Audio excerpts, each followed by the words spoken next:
Hey, Shepherd family. This is Pastor Scott Seidler with our Shepherd podcast for this week.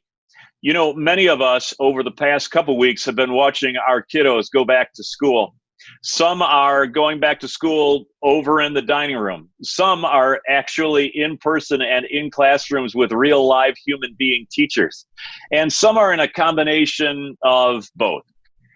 Some of our students, however, are doing that, but with a little bit of a slant, and that is students with special needs, populations of students that have special needs and are learning this rhythm of pandemic education, but from within the constraints of special needs disability. And so today, I am joined by our expert, in a sense, in our Shepherd family on special need ministry, in special needs education. That would be Victoria Lawerence. She's the executive director of the United School for Autism, which is located on our Shepherd Shea Boulevard campus here in Scottsdale, Arizona. And I look forward to talking with her, learning from her, not only about the ins and outs of education for kids with special needs, but also how we as Shepherd family might better support her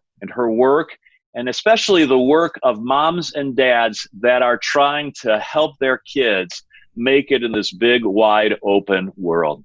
Thanks for joining into our Shepherd podcast. I hope that as you listen in, if you find value, you'll take the opportunity and make the effort to share this podcast and others like it with your social media network. And if you also find this to be a valuable contribution to your life and the life of our church and world, maybe you might think about making a financial offering to our Shepherd family at our Shepherd website, and that is simply www.shepherd.family. It's just that easy. Well, Victoria, welcome to our Shepherd family. How are things going on across the parking lot? How are things in your world across the parking lot? Hi, Pastor Scott. Thanks for having me on. Things are actually going really well. We are now entering in our second week of in-person learning, and about 2/3 of our students are back on campus, and the rest are on beginning our new online program. And both have been very successful. We may still be in the honeymoon phase, but so far, so good. Yeah, that is awesome. And, you know, I am so glad that after literally like 6 months without kids around, either here on our Shea campus with your school or on our Mountain View campus with the preschool, early childhood education, it's been somewhat depressing. And so it's good to see life and vitality and yelling and screaming and crazy chaos going on and on both of our Shepherd campuses. So we're really glad to host you. And the parents seem to have learned the rhythm of drop-off. Your teachers are all masked up, socially distant, procedures and protocols are in place. It seems like everybody is assimilating well to this pandemic environment, even if they struggle with autism.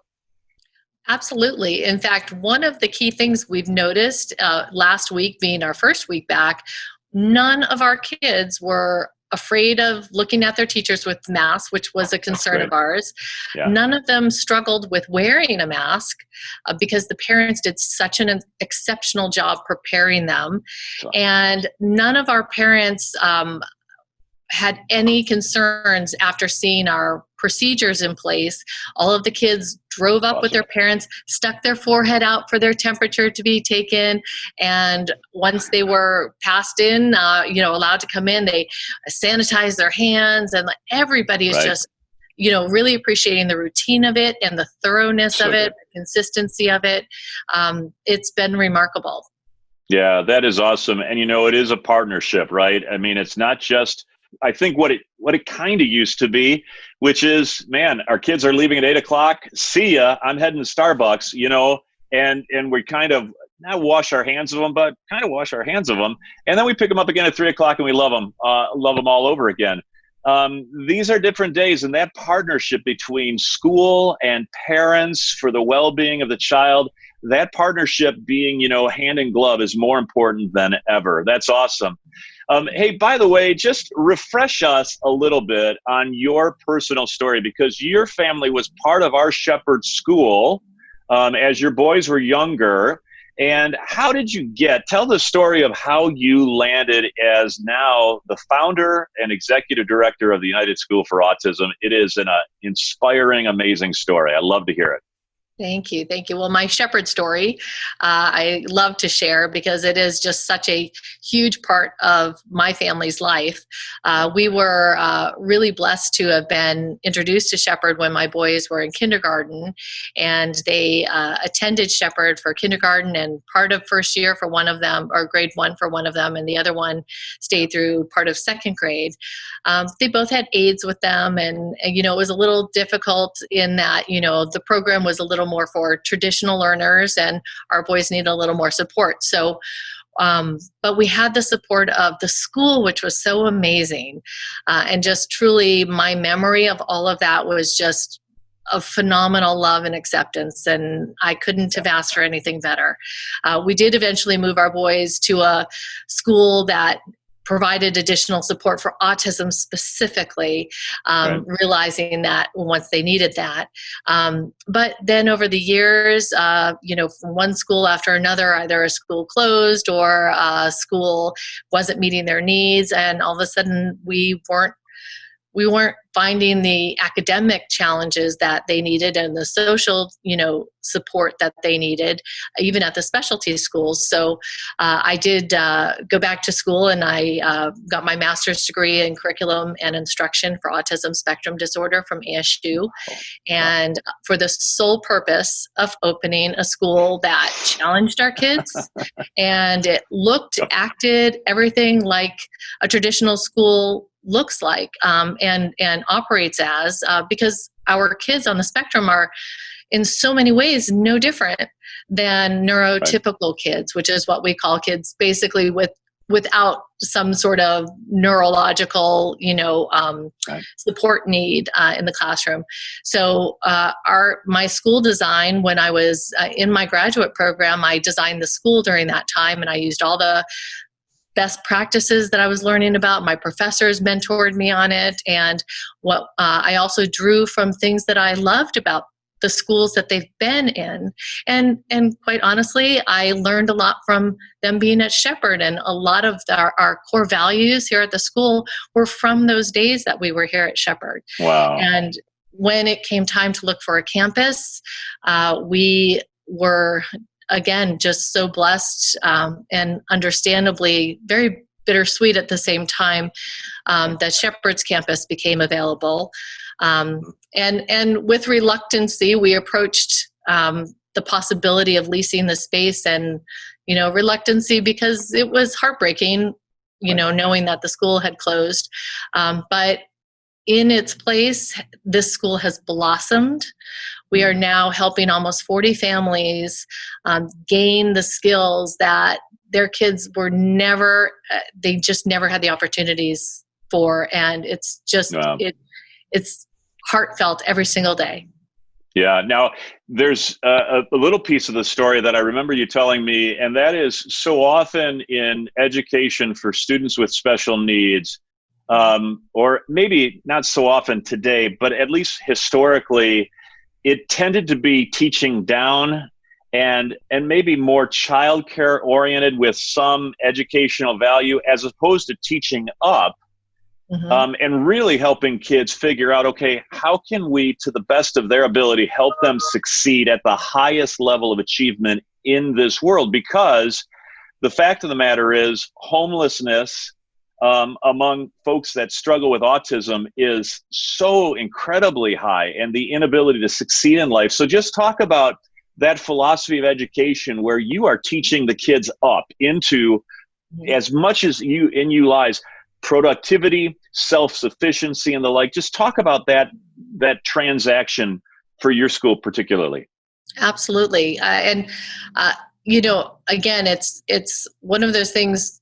just because it's a special needs school does not mean it shouldn't have all of the components that a mainstream school has. It should have those and more, because our kids really need that additional things that aren't so obvious, to our students as they would be for a neurotypical peer. So we have to build that into our program. And with the goal of creating them to be more independent, make their own decisions. We build in executive functioning skills across all of our classes, using visual schedules, and some of our students use planners. Everything that we build into our program is so that they can get a job, possibly go to college. They could live on their own. We have two different tracks. One track is for kids who are considered higher functioning and can then graduate from our program anytime up through 8th grade, and then step into a mainstream classroom or a less restrictive school setting and be with more neurotypical peers for that modeling and whatnot. And then we have our main track, which goes up to age 22. So that track builds in life skills and health, everything that would allow those kids to step into an independent life situation. Again, skills that might seem kind of obvious to your neurotypical peers, but not so much for our kids. So we build that into our program, all for that purpose of, like you mentioned, really wanting them to have that chance at life, at a meaningful, independent life as much as possible. They deserve those opportunities just like any other student. And like you said, looking down outside of school, homelessness is a huge problem with our population. The enormity of it is pretty severe, because once somebody with autism or other similar conditions loses their support, they have to have those life skills to be able to fend for themselves, if you will. And if a school and a home team, family doesn't work together to give them those skills and those opportunities to become familiar with their surroundings, become comfortable working with others, all those things, and then suddenly they lose that support, they will stand a higher chance and probability of becoming homeless and being taken advantage of. And it's a horrible situation that we do see right now, and we're trying to prevent that as much as we possibly can. We talk a lot about the new normal, and I just and that word normal is just common language for us, especially here in America. What's normal, what's abnormal. I love that you use specifically, and within the industry obviously, but neurotypical. And one of the things that I want our Shepherd family to notice that I had to learn when we stood up at my former congregation in St. Louis, Missouri, a ministry to people with special needs and their families, was the commitment that we talk in a way which honors them as persons and people first, while also acknowledging their special need, condition or attribute. And so instead of using the phrase, oh, that's an autistic boy or that's a Down syndrome girl, no, that's a boy. That's a child of God. That's a human being that is created in the image of God with the value that God puts on every single human being that he creates. And he happens or she happens to have autism, to be on that autism spectrum. But language really does determine a lot of how we view the world. And I know that Jessica Crawford, who was our coordinator for ministry to folks with special needs, she pushed that on our staff constantly. And whenever we reverted to the normal language that I had been taught and grew up with, which was an autistic person, she would always say, I don't mean to make it difficult. We don't need to use all these prepositional phrases, but if we're going to do the work of ministry, if we're truly going to be church for these people, their families, then we need to honor the fact that these people are us. We are them. We are all children of God. And so in this new normal, just talk a little bit about how your educational modeling has had to change. What has changed with autism education in a pandemic? Well, I'll tell you, not one of our families would prefer to have our students online. Right. It's, with all the work that we do with them in person for social skills, it is difficult to translate that into a screen to screen, especially when we try to minimize their screen time, because that in-person connection is so important for our kids to be able to read gestures and body language. We work on that constantly with them when they're in the classroom with us. So it has been quite difficult having, I guess the etiquette of Zoom all of a sudden, but in reality, it is the new, way that we're doing things. And we do offer that option for families who aren't comfortable yet coming back to campus. So now we have changed our social skills program to accommodate this type of socialization, because this is now not oh, no, we're not supposed to be on the computer, or we just use Zoom to say hi to grandma and grandpa. This is the way you connect with friends now. This is the way you attend class now. And that was something that was really difficult, because all of our kids missed their classmates when we weren't able to come back in Q4 last year. We decided to gift all of our families with a packed yearbook of all of the special pictures of the whole year, and we gifted that to them because we wanted them to have it. We wanted them to visually see all of the friends that they made and all of the fun things that they had. So that was with them from that point on, and I think that was one of those ways to really tie them to their classmates. And now that we're back, again, some of them are still online, but I would say that has been the biggest change or biggest shift in our program, is to incorporate this format unexpectedly. Yeah.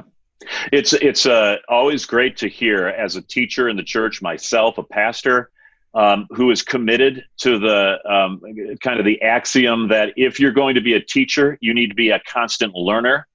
And adapt to new environments by learning how best to serve in those environments. I literally get goosebumps whenever I hear someone of your level of executive leadership still saying, look, we had to adjust, not just, how to make sure everybody's wearing a mask and temperature check, but literally, how now do we help folks with autism succeed in a digital environment? Because I remember you telling me about, just the reality that when you've got your two boys in the car and you're driving, you just can't throw them onto a screen, and they get lost in the screen. So, talk about what are and I'm saying this as a parent too, who's got a 14-year-old, soon to be 14-year-old at home and is constantly on a screen, it seems.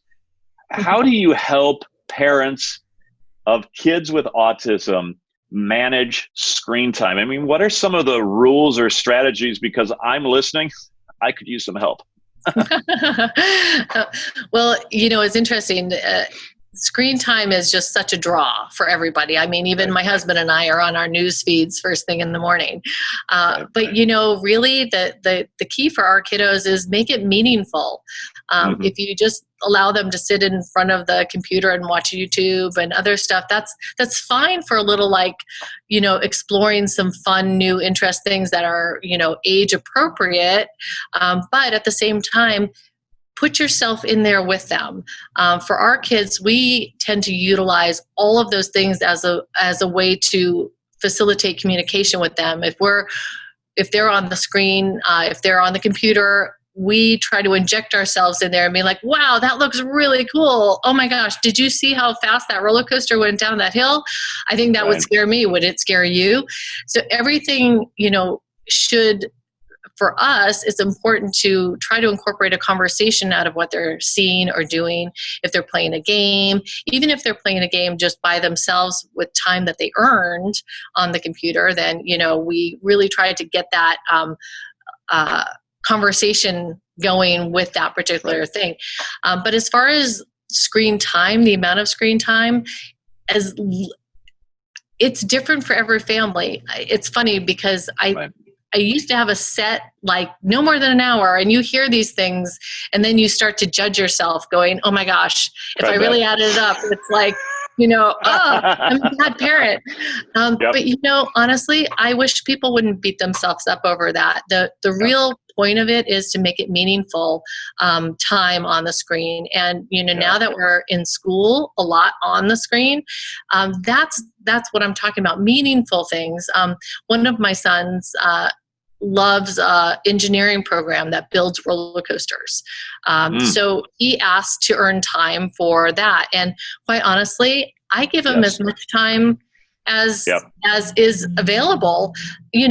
I do like him to mix, he has to get up, he has to drink water, he has to take breaks, he does, basic human functions. Other things. But that could be different depending on our schedule for the day too, but something that's meaningful that he's actually learning from and he wants to spend that much time on, that's so great. And yet he also still wants some video game time and all that. But I really believe it's different for every family, and we shouldn't judge any family out there that has more or less screen time. It just, you have to make sure it's a meaningful screen time and that it's not something that you're just putting in place because you would rather do something else. You want to make sure it's engaging for the family as possible, in my opinion. I'm just reflecting as you talk about this, because when my son, this is completely now off the United School for just a second, we're going to come back to that. But when my son is on the screen, the ability that he has to break that focus, my son hyper focuses. I have ADHD. I don't think he does, but he certainly hyper focuses. And for him to mentally and emotionally break away from the screen and then engage me if I want to engage him about what he's doing on the screen, that is like, I don't know, pulling out your teeth without Novocaine. I mean, it's just awful. It's just awful. And so I love what you say about, having kids, okay, they're going to be on the screen, finding ways to engage them with what's happening on the screen. And that pluses me to say, also teaching my son how to be able and flexible enough to be able to move fluidly from this attention point to this attention point without responding in explosive anger or exasperation, or just generally how a 14-year-old boy typically responds to his parents. I'm going to work on that. I thank you, Victoria. Hey, next question for you, because I just love this conversation. So good. Here's my next question. One of my favorite books, I shared this with you before, was The Disabled God by a gal named Nancy Iceland. It's on the screen right now, and it's an amazing book, a theology that shows how in the church we might more capably, helpfully, not only view people with some form of disability, but also live with them. Not see them as charity cases, to see them as fellow human beings with whom we share oxygen and square footage. One of the things that kind of blew my mind was this statistic: 40 million Americans live with some form of disability. That's 12.6% of the population. Some disability genetic and baked in from birth. Some disability, that comes because of aging or unfortunate accident. You are a teacher, Victoria. When we've had conversations before, I have been absolutely just broken in the way that God is challenging me to live more compassionately to the human beings that are struck with disability. Teach us, teach our Shepherd family, teach me once again, how is it that when we encounter someone with any kind of disability, but especially in this conversation, kids, families on the autism spectrum, how best do we show humanity, compassion, patience with them? Well, I appreciate you even asking about that, because oftentimes people don't ask because they don't want to make that effort. So Thank you for asking. I think honestly, one of the biggest, grandest gestures of compassion for anybody that's differently abled is that you just look at them no different than yourself. You talk with them no differently than you would talk to your friend or a neighbor or someone, that you work with or go to church with. Respectfully, you can't make assumptions that they can't respond to you or that they don't understand you. We have a lot of students at our school, for example, who aren't able to articulate necessarily what their needs are or have a reciprocal conversation, yet they completely understand everything you're saying to them and asking of them, and they'll go right along and do whatever you're asking them to do. But when people expect that kind of, when they don't hear what they're expecting to hear back, they'll just immediately assume that person's not able to understand them. So, just really putting yourself in that place of treating somebody as you would anybody else. Whenever I see somebody in the grocery store, for example, that I can, seems like has some sort of maybe perhaps autism or something. Obviously, I don't know, but I go out of my way to say hi. I go out of my way to see if they need anything or, anything that I could possibly do for that person, if they're trying to reach something or if they're doing like whatever it is, and with a smile and just like as if they're my neighbor. Hey, can I get that for you? Great. And if they don't respond, I can always see it in their face though, and I really wish that people would approach, whether a person's in a wheelchair or whether it looks like they may have a neurological disorder or whatever the disability or differently abled individual is, don't be afraid of it. And I think fear is a big part of that. And also maybe some people just don't want to put themselves out there like that. But that's the biggest, most beautiful way to respect and show compassion, is to just treat them like they are anybody that you would normally be talking to. The word reciprocal is really a word I key in on as you talk about it. Expecting, let's think about this idea for a second. Expecting reciprocity, a reciprocal reaction that is equal to or better than what we initially led with, is probably the death of us. Mm-hmm. We go into a lot of interactions, and if I say hello and you don't say hello back, I immediately, you may have not heard me, you may be deaf, you may be scared of me, I don't know. But whatever that reciprocal reaction is, if we don't get it, that immediately puts us kind of on our heels. The fact of the matter, like you just said, is kids with autism, people with autism or some other kind of special need may not have that reciprocal ability. And what I'm struck by is they yet nevertheless are internalizing what we're saying. They hear us and they actually mentally understand us, or even at a more basic level, they see an expression on our face, a change in our tone, our body posture, and now they're emotionally engaged with us. And when we show that emotionally negative response to their lack of reciprocity, their reciprocal response, we're damaging their souls. And so, as you're talking, Victoria, what I'm saying is I'm learning that I need to not only gauge my words and my expectations, but I also need to be painfully aware that when I show emotional negativity, they can't even respond to that. And yet I am inflicting that on them. And that is something, man, that's a big learning for me in this podcast. I just really appreciate that. Any follow-up? Very well said, by the way. You're absolutely right. That's something that I think a lot of us aren't aware of, that we, project out there to others. But yet when you think about it, my boys just turned 13. Yours is about to turn 14. What happens when they don't respond to us? We tend to be a little more forgiving maybe, or just like, they're 13 or, whatever. Yeah. But when somebody, a stranger or somebody else that may have conditions or, different ability to respond, we have a reaction about it, like it's rude, or they just aren't capable of having a conversation or an exchange. And, honestly, I think it is more likely that we might our physical response to it. That, I think you just stated it so perfectly, says a lot, and they're so aware of that.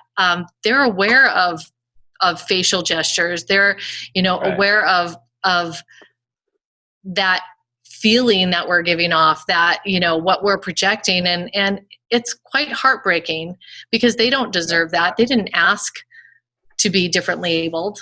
They are just like you and I. They just were dealt a different hand in life, and they're going to do really well with it when they have the opportunities to be met with kindness and love and support. Yeah.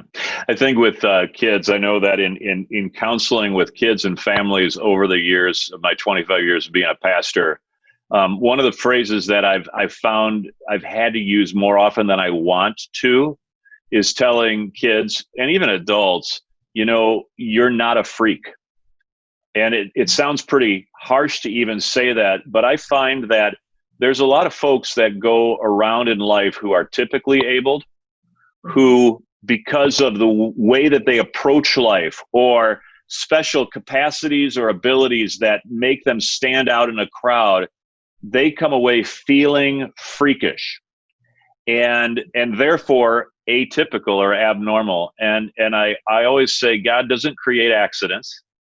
He always creates on purpose, and he never leaves us without a purpose, even when everyone else around us may look at us a little bit weird or whatnot. And I just think it's just such a valuable lesson for us to learn.